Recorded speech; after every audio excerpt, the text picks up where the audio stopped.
Hey everyone, today I'm giving a quick and unfiltered take on my experience flying the Qatar Airways Boeing 787-9. No long-winded review, just a fast and honest breakdown of what stood out, both good and bad, on this Dreamliner journey. Before we even talk about the airplane, let's talk about Ahmad International Airport. This place feels more like a luxury hub than an airport. There's a metro running right through the middle, restaurants that smell amazing, and lounge so fancy they make you forget you're just waiting for a flight. Now, regarding the airplane, the seating layout was 333 and my seat was 25K, a window seat.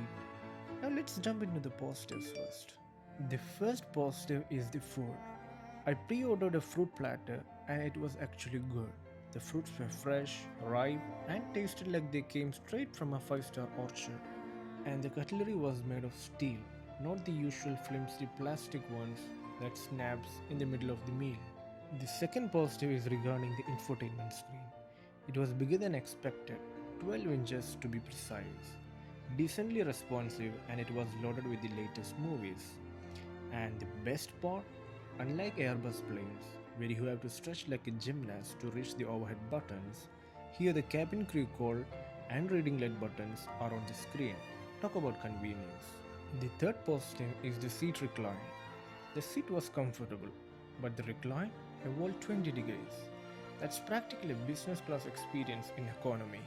But there's a downside. If you're in the window seat and need to go to the washroom, good luck. You will have to summon all your inner ninja skills to escape without waking up your roommates. Yeah, it's that difficult to squeeze through once the seats are reclined. And the fourth positive is the massive window. Boeing 787 offers one of the biggest windows in commercial aviation, 18 inches high and 11 inches wide. You could land a small drone through it if you want. Not that I recommend trying.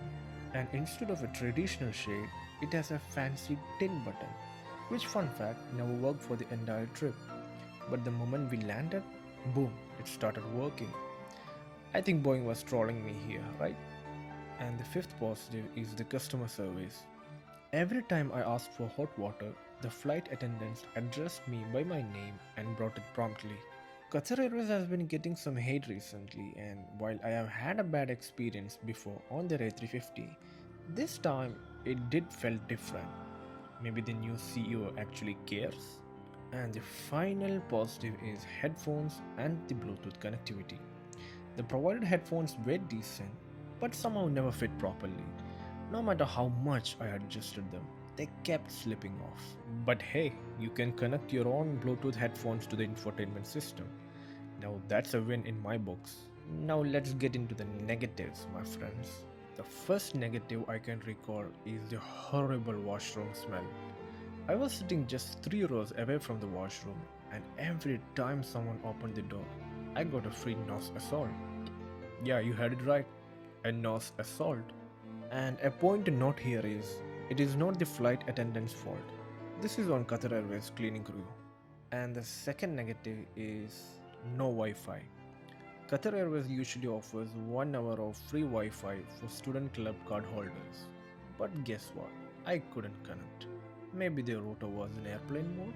The third negative is the stiff air conditioning knob. The AC knob was difficult to rotate. For the first few seconds, I tried to rotate it according to my need. Once I understood it was difficult to control, I turned it off with all my might and never touched it again. The final negative was the infotainment screen tilt issue. Since the seat reclines 20 degrees, the screen should tilt just as much for a perfect viewing angle, right? That's where you got it wrong. It tilted less than 20 degrees, meaning you will either get a glare or a neck workout. So, for the passengers traveling in the morning time, it will be really difficult to use the infotainment screen unless the tin button works perfectly for the window.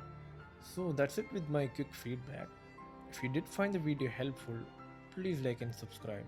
And if you didn't, feel free to dislike, but at least tell me why in the comments. Got suggestions for improvements? Drop them below. See you next time. Bye bye.